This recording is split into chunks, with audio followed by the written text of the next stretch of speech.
the Greenville Super Regional, hosted by number 8 overall seed East Carolina and joined by the 9th seed Texas.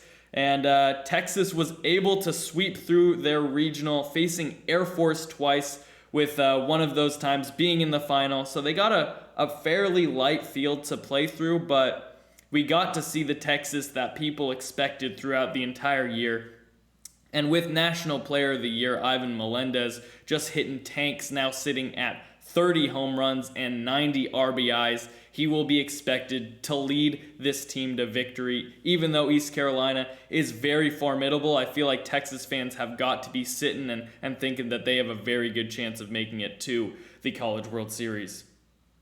Yeah, this is an exciting matchup here given the 8 and 9 seeds, and you got East Carolina hosting. It's going to be packed in the jungle, just an awesome atmosphere they have there at that stadium.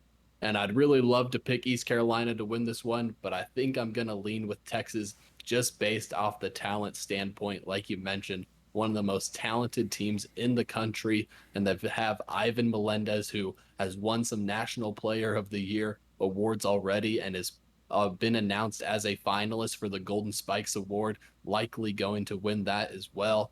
And I just think Texas has all the pieces if they can put it all together. Late in the season, I continue to put them in my 8 for Omaha just based off that talent standpoint.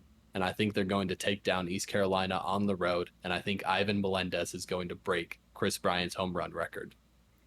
Yeah, it's going to be very interesting, especially that first game, because East Carolina doesn't really have those great starters, and somehow they've been able to kind of patchwork their way to a good bullpen and having relatively good pitching numbers. But after not getting Carson Whisenhunt back this year, they really have to look to that bullpen to have any chance in that Friday game, or that first game one against Pete Hansen, because that is going to be a tough matchup no matter what. So if they can somehow get that Friday game, I feel like they're sitting very pretty, but it's going to be very difficult. I'm going to side with East Carolina here just for like the fairy tale story.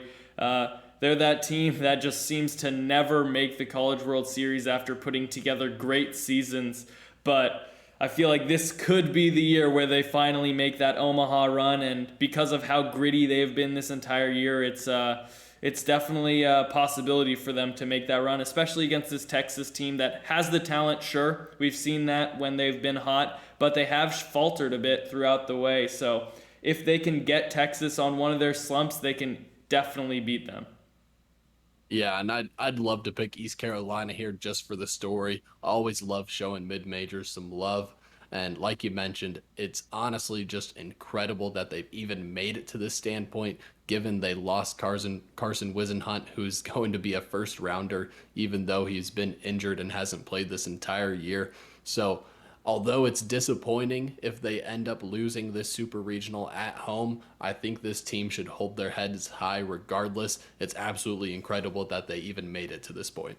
Thank you for watching and listening again. If you enjoyed, we would really appreciate a like and subscribe for more weekly college baseball content.